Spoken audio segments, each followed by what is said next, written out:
Saudi अरब की सपाट, साफ सुथरी और शफाफ सड़कें, जिस पर एक बस चली जा रही है।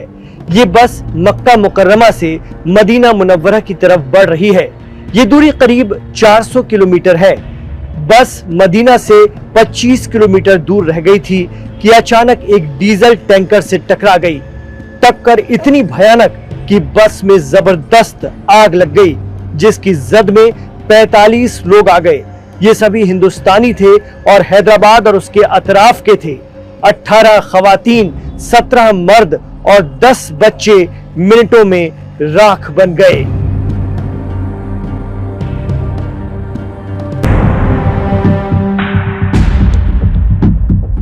मक्का में खाना काबा का तवाफ और तमाम अरकान पूरा करके ये लोग मदीना जा रहे थे कि मस्जिद नबवी और गुंबद खिजरा की जियारत कर सकें।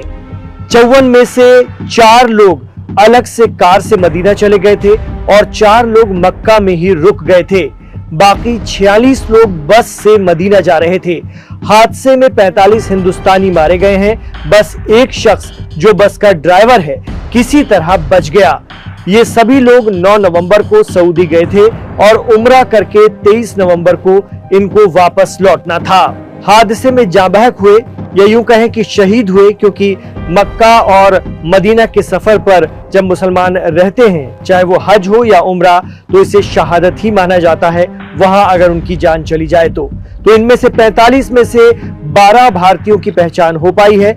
उनमें अब्दुल मोहम्मद, मोहम्मद मौलाना, सोहेल मोहम्मद, मस्तान मोहम्मद, परवीन बेगम, जकिया बेगम, शौकत बेगम, फरहीन बेगम, जहीन बेगम, मोहम्मद मंजूर, मोहम्मद अली और गौसिया बेगम शामिल हैं। लेकिन इस दौरान हादसे भी काफी होते हैं। मार्च 2023 में उम्रा करने आने वालों को मक्का ले जा रही एक बस में एक पुल पर टक्कर के बाद आग लग गई थी। भारी गाड़ी से टकरा जाने की वजह से करीब 35 आजमीन की शहादत हो गई थी और 4 जख्मी हुए थे। इसके अलावा हज के मौके पर भी कई हादसे हो चुके हैं। टेंट में आग लगना हो या फिर शदीद गर्मी और लू से लोगों की मौत। सऊदी हुकूमत के जरिए इस तरह के हादसों को कंट्रोल करने की तमाम कोशिशों के बावजूद ऐसे मामले सामने आ ही जाते हैं।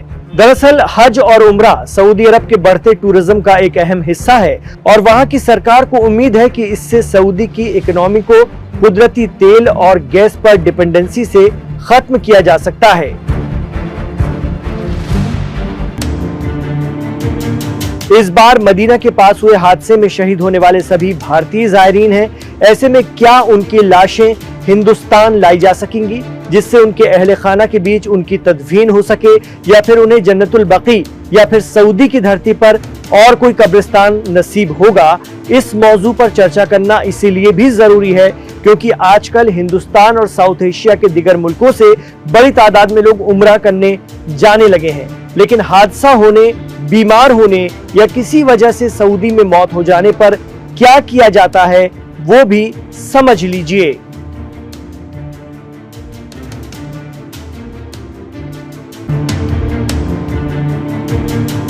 ऐसे में जानने वाली बात यह है कि सऊदी में मौत के बाद मरने वाले के घर वालों को कितना पैसा मिलता है। सऊदी अरब में उम्रा करने जाने वालों के लिए एक ऐसी इंश्योरेंस नाफिज है जिसके बारे में बहुत कम लोग ठीक जानते हैं।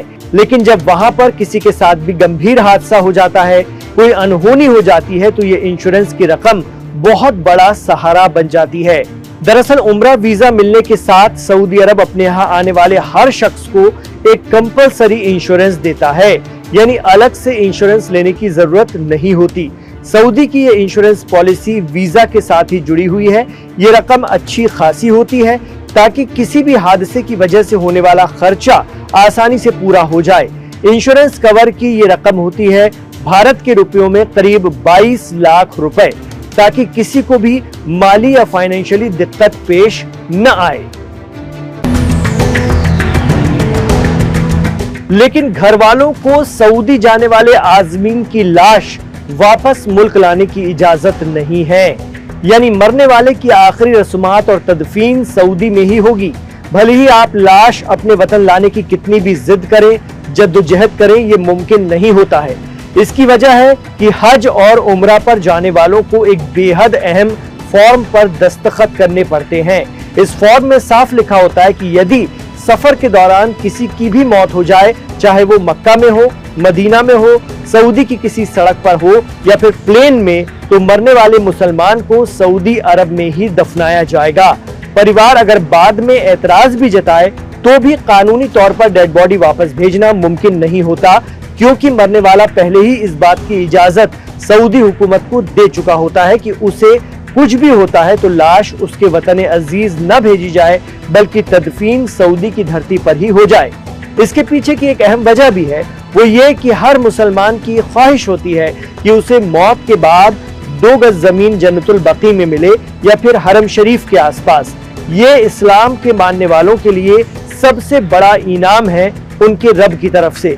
हालांकि सऊदी में किसी भी हादसे में जान जाना मरने वाले के घर वालों के लिए बहुत बड़ा सदमा है, लेकिन हज या उम्रा के दौरान हादसों का खदशा या आशंका बनी ही रहती है।